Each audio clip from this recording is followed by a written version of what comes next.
Years ago, when I was still a teenager, my friend Justin and I would often go longboarding at night. My friends and I were quite the night owls. We loved the freedom of almost never seeing another soul on the road or the paths we frequented.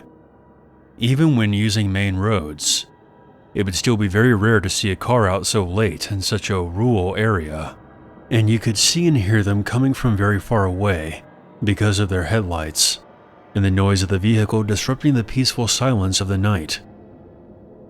We were really into it at the time, and would often ride our boards for miles and miles, sometimes not even arriving home until the sun was up.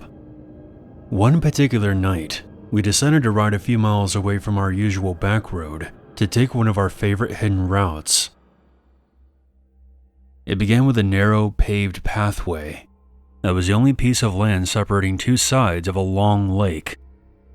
It would often sink under due to rain, and we wanted to seize the opportunity to use it before it rained and went underwater again. It was roughly 2 miles long. Because of the scenery, it was very relaxing to drive through. After making it to the end, we decided to continue moving and turned into a nearby path that leads directly into a densely wooded wilderness preservation. As we came up the first hill, we looked down at the bottom into the blackness. We both noticed what appeared to be a tiny, moving ball of dim light down there. It moved strangely, and it was extremely difficult to make out what it was.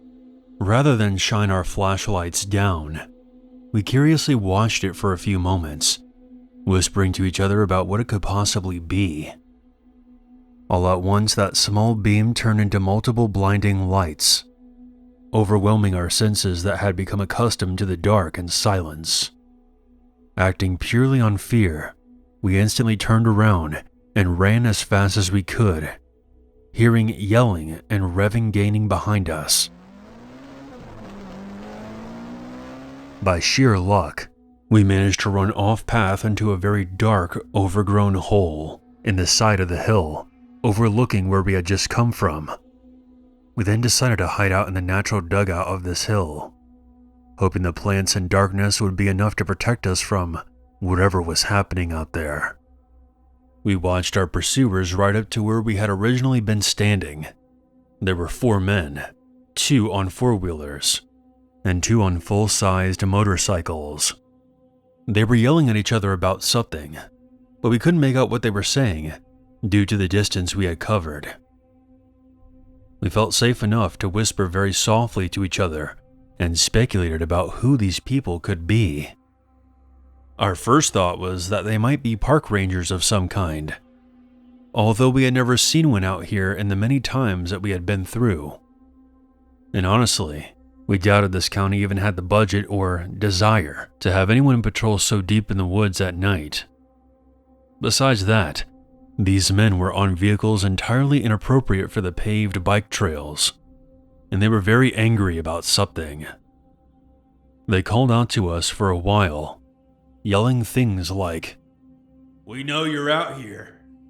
We can see you. Come on out." We stayed very silent and decided to call their bluff instead of running. Eventually, we clearly heard one of them yell, "Find them now," then smashed a bottle. That erased any hope we had that these were just park rangers.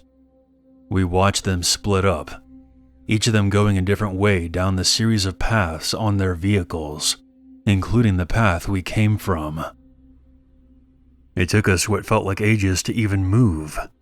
We were frozen in terror inside that dugout, watching the lights from the vehicles travel through the woods and pathways, one of them already coming full circle and passing the point he started from. I thought about calling for help, but I was too afraid to even open my phone in fear that even the smallest amount of light would give away our location. After waiting for the lights of the vehicles to reach their furthest distance, we finally summoned the nerve to get up and try to run far enough away from these people to safely make a call. We ran as fast as we could through the woods. Since the headlights gave away their location on the pathways, we would hide again whenever we felt they were getting too close. The available hiding spots were getting progressively worse as the forest became less dense. The fear I felt while I waited for one of them to drive past us and only being covered by leaves and plants may still be unmatched to this day. Finally, we emerged from the forest onto the intersection of two main roads, far from where we started. We ducked down into a ditch to call for help. When I opened my phone, I noticed I had recent missed calls from one of our other friends, named Connor, who we were supposed to meet up with after our excursion. I called him and frantically asked where he was. Luck was with us again. He hadn't given up on our plans despite us ignoring him, and was only a few miles away from where we were, already heading in our direction. I gave him the names of two streets we were near the corner of, and explained that we had to be picked up right away. He agreed and sped over to us, while Justin and I waited in hiding. Thankfully, Connor arrived before any of those men did. We bolted into the back seat of his car, yelling for him to get out of there, and he took off. Relief doesn't begin to describe what I felt being safely driven home. After explaining everything that happened to Connor, we ended up just moving on with our night, and decided not to call the police. We figured they would be gone by the time any officer made it out there anyway. And we would only be putting ourselves at risk as well, by admitting to breaking the law by being on those trails so late at night. I still have no idea who those people were. I have been told all kinds of theories from friends and family who have heard this story. Some think we interrupted a huge drug deal.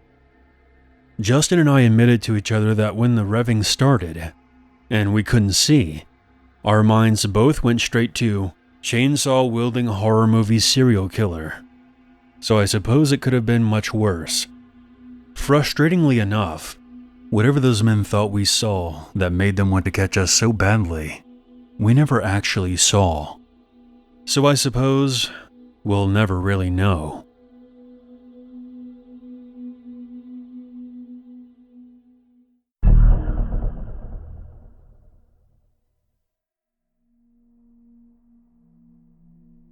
My friend suggested I share my story on here, and I finally found the time to type it out. I'm not sure if this would exactly meet the standards of this outlet, but it's definitely the scariest experience I've ever had. So here it goes. At the time, I was only 10 years old, and lived in a small coastal town in Newfoundland that is littered in large forests. Almost every house there had acres and acres of forestry behind it, which by itself was very scenic. I'm 21 now, and I live in a bustling city in Alberta. I do find myself missing this setting in my old backyard every once in a while, but it's usually accompanied by the very unsettling memory of what I'm about to recount.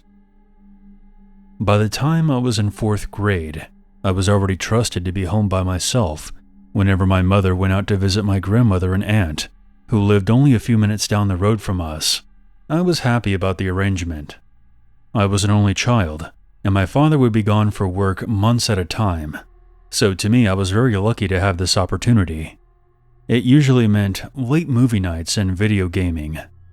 Every once in a while I would explore the aforementioned forest, and on the night in question, that's what I was doing. I usually never went too far in. There was this rock formation I liked to climb, and once I got to the top I would look out in all directions. The house was always in sight, so I never felt scared or frightened by being there. It felt like my own private little world that I could enjoy.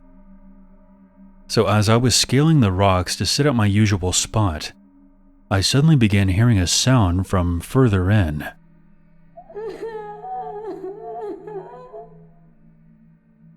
It wasn't a natural sound at all. It was very faint. It sounded like someone crying. I was more puzzled than scared, since crying was the last thing I would ever expect to hear in the forest. I must have listened for a few minutes, convinced that my ears were playing tricks on me. But it was not an auditory hallucination. There was someone, in fact, crying.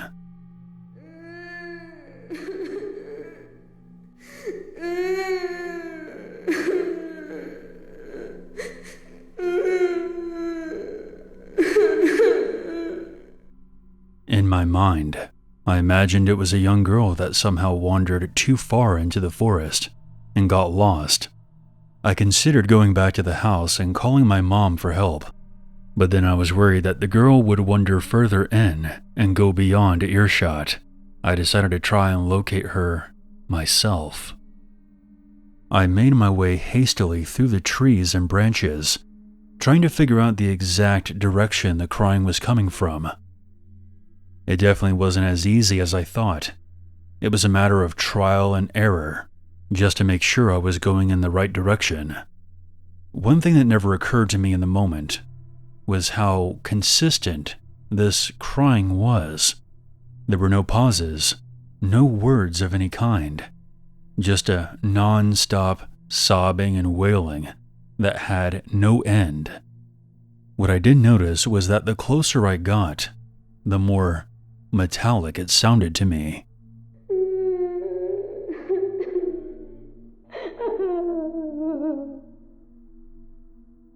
I eventually reached a small clearing that only had a few trees and bushes.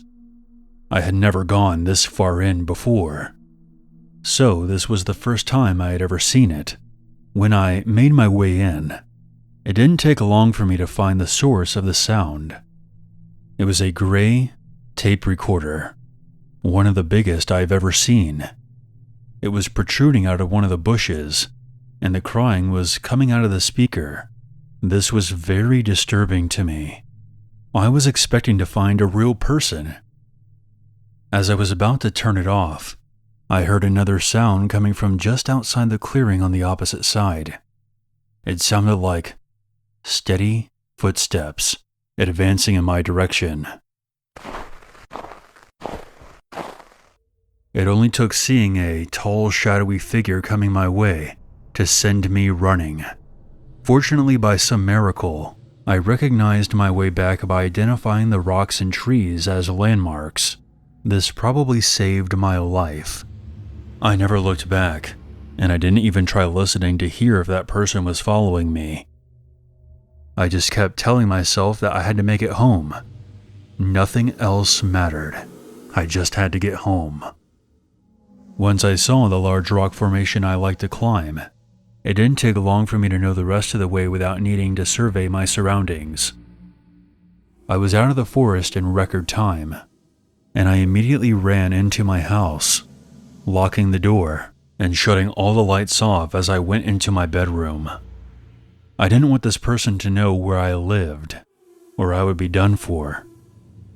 After shutting the curtains of my window, I peered out through them as discreetly as I could to see if whoever was out there had actually managed to keep up with me.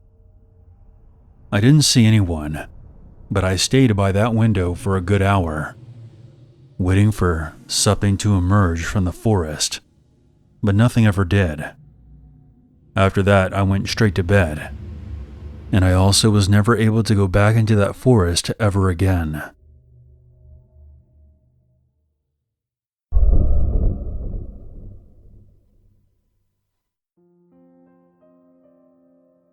This story takes place in August of 2013 in the mountains of southern Oregon. I'm a USAF Security Forces airman. My girlfriend was at work, and as a sweltering hot day began to turn into thunderstorms, my buddy Nick and I decided to go explore some back roads. He is also in the military. Southern Oregon is crisscrossed with long roads, some actively used, but many are totally forgotten and sit in a state of disrepair. Nick and I spent many of our days starting on roads that we knew and looking for roads that we didn't know, driving for hours into the mountains, eventually navigating back to the paved roads. On this particular day, with storm clouds looming over the mountains, we set off on a road that we had never been on and began the drive. On this particular day, There were storm clouds looming over the mountains. After traveling for about an hour, we hadn't seen or heard any signs of other people in the area. We rounded a bend inside the thick woods and emerged at a meadow that was totally surrounded by aspen groves. The meadow was perfectly flat. Both Nick and I noticed a strange stillness in the air almost immediately. There were no birds, hardly any insect noise, no squirrels, and certainly no other people. On the far side of this meadow, right at the edge of the tree line, there was a wooden picnic table. The table was very odd. It was painted a bright orange. It was much larger than your typical picnic table at a park. Remarking on this, Nick drove through the meadow to get a closer look. I remember being apprehensive as we approached. The whole scenario was exceptionally strange. The overall silence of the aspen groves was unsettling. Also, it was nearly impossible to see far into the trees, as aspens tend to grow extremely close together. When we parked by the table, I hopped out of the passenger seat of the truck to check it out. I'm not a very tall man. I only stand around 5'5". Regardless, this table was ridiculously oversized, practically unusable. The seats were nearly at chest level, meaning I would have to climb up to sit on them. As I was inspecting the table, Nick called me over to the truck. I noticed he was looking back into the trees. At first, I couldn't see what he was looking at, but then I noticed a splash of color that was completely out of place in the trees. It was a small, one-man tent, about 50 feet from the strange table. Initially, I had a feeling of dread, and I felt certain that there was somebody in that tent. And if we could see that tent from where we were, they could definitely see us. There were no campgrounds in this area, no people, and no main road for miles. Surely somebody camping so remotely would be, at the very least, a strange individual. However, as we observed the tent, we saw no movement and heard no sounds coming from it. Nick suggested that I call out. I didn't want to, but I did. "Hey, anyone in there?" No reply. Feeling completely on edge, Nick and I thought about driving away and leaving this strange area, but we began to fear the worst. What if there was a body in that tent? What if somebody had gotten kidnapped? It's highly unlikely, I know, but the thought did occur to us all the same. After some back and forth, we decided to have Nick turn the truck around, just in case we had to leave in a hurry, and he would be waiting behind the wheel. With my heart pounding, I began making my way towards the tent. I was totally keyed up, with my senses on full alert. When I got to the tent, there were several things that struck me as odd. Backpacks were scattered all over. No fire had been built, and no wood was collected. The tent itself was literally full of backpacks, and I could also see women's clothing. Full of dread, I turned to leave, intending on telling Nick what I had witnessed. As I was heading back, I heard Nick start yelling, "Hey, come on! We gotta get out of here now!" Having no idea why he was shouting, I sprinted back to the truck. When I broke out of the tree line, I saw an old beat-up Ford Taurus on the road, blocking us from leaving the meadow.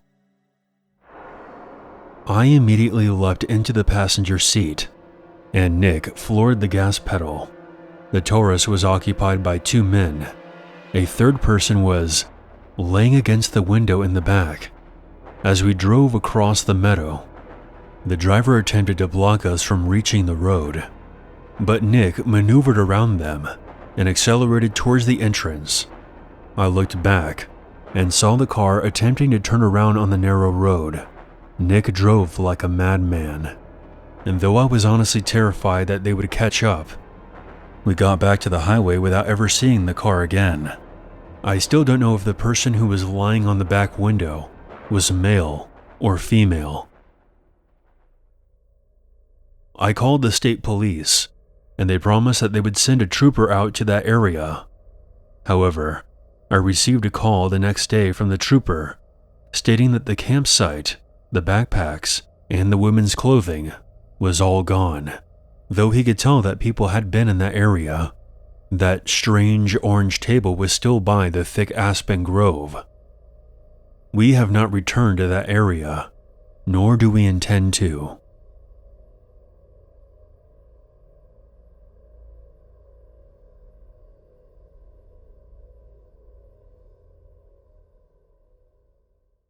There's always a reason.